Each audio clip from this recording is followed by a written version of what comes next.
तो बच्चों आज हम एक्सरसाइज 1.4 को आगे बढ़ाएंगे। तो यहाँ पर आपसे दिया है find the intersection of each pair set. तो आपने इंटरसेक्शन ज्ञात करनी है। तो यहाँ से बच्चों इंटरसेक्शन का जो सिंबल है वो क्या है, ये। अब इंटरसेक्शन में क्या है बच्चों, आपको डेफिनेशन हम याद कराए, जो ए के अंदर भी हो और बी के अंदर भी हो, तो उसको हमने क्या लिखना है, अपने आंसर में लिखना है, यानी कॉमन। यहाँ पर आपके पास 1 और 3 दोनों के अंदर है, तो इसका मतलब इसका आंसर है सेट के अंदर 1 और 3। ठीक है बच्चों। ए इंटरसेक्शन बी, ए इसमें भी है, इसमें भी है, और बच्चों ना तो बी है और ना ही सी है, तो इसका मतलब इसका आंसर है A. X is a natural number और मल्टीपल है 3 का, और यहाँ पर एक्स नेचुरल नंबर है लेस देन 6।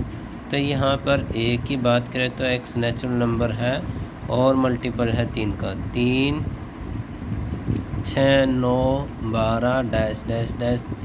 तो इस तरीके से बच्चों बहुत सारे नंबर होंगे आपके पास। और बी के अंदर क्या है, नेचुरल नंबर लेस देन 6, मतलब 1 2 3 4 5 6 भी नहीं है बच्चों, लेस देन 6 है। तो ए और बी के बीच में आपने क्या इंटरसेक्शन मिला,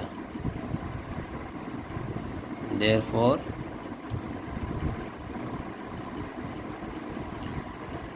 3 3 है, 6 भी नहीं, तो बच्चों यहाँ पर आपको आंसर मिला ओनली 3।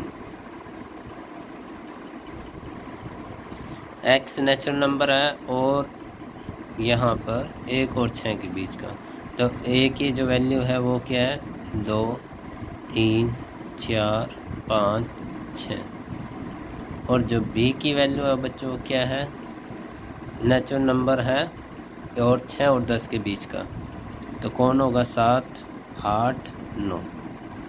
तो बच्चों आपको इंटरसेक्शन क्या मिला, तो इंटरसेक्शन मिला ना तो 7 है इसमें, ना 8 है, ना 9 है, तो इसका इंटरसेक्शन आपके पास नल, यानी कुछ नहीं मिला, 5 खाली है। ए और बी के बीच में इंटरसेक्शन पूछा है यहाँ पर, तो ए और बी के बीच का इंटरसेक्शन है वो क्या है, ये आपके पास प्रॉपर्टी भी है, आपने पढ़ी है इसको, तो इसका मतलब इसका आंसर ये है। अब जिस तरीके से यूनियन के क्वेश्चन थे, आज हम फिर इंटरसेक्शन में भी करेंगे, ए बी सी और डी। तो ए इंटरसेक्शन बी, तो ए और बी में कॉमन क्या है, 7 9 11, 7 9 11, ठीक है, तो इसका आंसर क्या होगा, 7 9 11। बी और सी में, बी और सी में 11 भी है 13 भी है, तो इसमें भी 11 है, इसमें 13, तो इसका आंसर कितना हो गया, 11 और 13। तो बच्चों पहले तो A intersection C, A intersection C ये हमने निकालना है। तो ए इंटरसेक्शन सी में देखो 11 और 13, तो यहाँ पर ओनली 11 है ए के अंदर, तो इसका मतलब ए इंटरसेक्शन सी क्या है, 11। अब डी के एलिमेंट आप लिख लो, तो डी के एलिमेंट हम लिखने जा रहे हैं, डी के एलिमेंट क्या है, 15 और 17। पहले हमने ए सी का इंटरसेक्शन निकाला, ए सी का। अब हमने डी के एलिमेंट लिखे और इसके और इसके अंदर क्या इंटरसेक्शन मिला बच्चों आपको, कुछ नहीं, तो इसका मतलब 5 खाली है। ए और सी के बीच में, ए और सी के बीच में हमने पहले निकाला था बच्चों क्या है, 11। बी और डी, बी और डी में ये बी है और ये डी है, तो इसके अंदर तो कुछ भी नहीं कॉमन है, तो बी और डी के बीच में क्या है, खाली है। ए देखो बच्चों इंटरसेक्शन है बी यूनियन सी, तो पहले ए को बी यूनियन सी लिखो, तो हम इसको सेट के रूम में लिख लेंगे, बी यूनियन सी। तो 7 9 11 13 15। बच्चों आप इसको अच्छी तरीके से सीख चुके हो, कि आपने क्या यूनियन किस तरीके से निकालनी है। 7 9 11 13। अब ए के साथ देखो 7 भी है, 9 भी है, 11 भी है, इसमें भी 7 है, 9 11, तो 7 9 11 आपका आंसर है। तो आपका आंसर क्या है 7 9 11। जो दोनों के अंदर होंगे वो हमारा आंसर होगा ए डी। ए के और डी के बीच में तो ना तो ए में 15 ना 17, तो इसका मतलब आपका आंसर नल। ए की बात करें और बी यूनियन डी, तो बी यूनियन डी को लिख लेंगे बच्चों हम। बी यूनियन डी की बात करें, बी और डी में यूनियन है, तो इसका मतलब सारे के सारे एलिमेंट लिखे जाएंगे। 7 भी, 9 भी, 11 भी, 13 भी, 15 भी और 17 भी।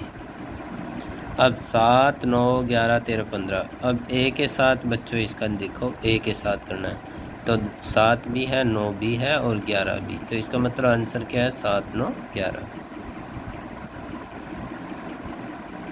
तो यहाँ से हमारा इंटरसेक्शन मिला 7 9 11।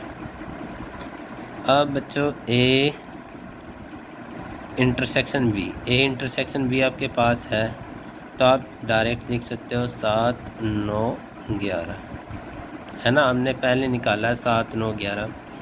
बी यूनियन सी, तो बच्चों आपने बी यूनियन सी निकाला था, देखो ये बी यूनियन सी की वैल्यू कितनी है 7 9 11 13 15, है ना, हमने पहले ही निकाल चुके हैं इसको। तो 7 9 11 13 15। अब हम अपना आंसर लिख सकते हैं, तो क्या है 7 9 11, इसमें भी, तो आंसर है 7 9 11। तो बच्चों ए यूनियन डी, तो ए यूनियन डी हमने निकाली है, नहीं निकाली, तो ए यूनियन डी को निकालो, ए और यूनियन डी, तो मतलब 3 5 7 9 11 15 17 सभी लिखने पड़ेंगे। 3 5 7 9 11 15 17, ठीक है। और intersection B union C, B union C तो हमने इसमें भी लिखी है 7 9 11 13 15, है ना। तो ये B union C, B union C, ठीक है। तो अब इसका मतलब इसका आंसर क्या होगा, 7 भी है, 9 भी है, 11 भी है, 15 भी है। 7 9 11 15, तो ये बच्चों आपके आंसर होंगे, ठीक है। तो इस तरीके से आपने इसको करना था। ये आपका क्वेश्चन नंबर 6 कंप्लीट हुआ। क्वेश्चन नंबर 7 के अंदर देखो बच्चों आपको दिए क्या है, एक्स नेचुरल नंबर दिया है और एक्स इवन नेचुरल नंबर है। नेचुरल नंबर मतलब आपके पास 1 से लेकर सभी नंबर है।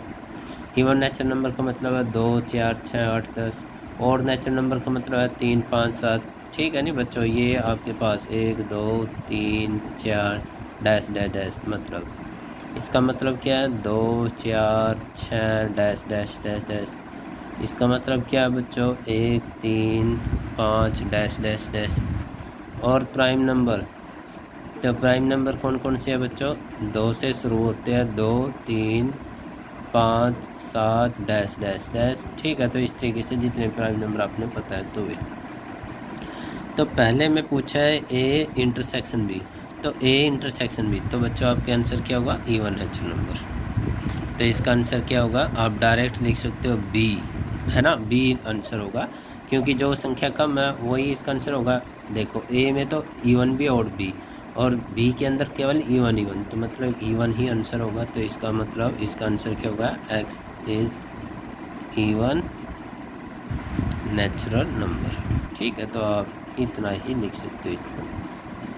ए सी का मतलब और नेचुरल नंबर आंसर होगा, तो इसका मतलब इसका आंसर क्या होगा C, x such that x is और नेचुरल नंबर, ठीक है। क्योंकि ये क्या कंप्लीट नंबर और ये क्या ऑड नंबर, तो इसका मतलब ऑड नंबर ही कॉमन आएंगे, क्योंकि इवन नंबर तो कॉमन नहीं है।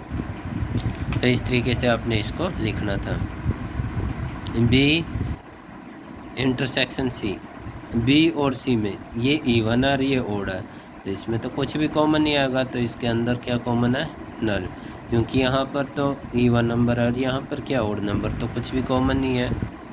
ए इंटरसेक्शन डी, तो ए और डी में बच्चों क्या कम है, प्राइम नंबर, तो जो कम है वो ही आंसर होगा। तो इसका मतलब डी आंसर होगा। X is A prime number.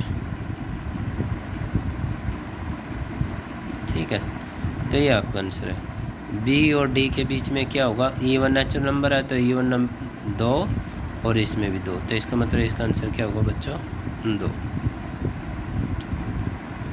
ऐसे ही केला 2 नहीं लिखना है, इसको सेट के अंदर लिखना है। सी और डी के अंदर तो क्या होंगे, odd even number, odd prime number, तो इसके अंदर इसके आंसर क्या होंगे बच्चों, ओड प्राइम नंबर। ठीक है, तो ये आपका आंसर होगा और इसको आप ऐसे लिखोगे, x is a odd prime number. ठीक है बच्चों, आज के लिए इतना ही। यदि बच्चों आपको इसके अंदर कोई क्वेश्चन है वो समझ में नहीं आया तो आप पूछ सकते हो। Thank you.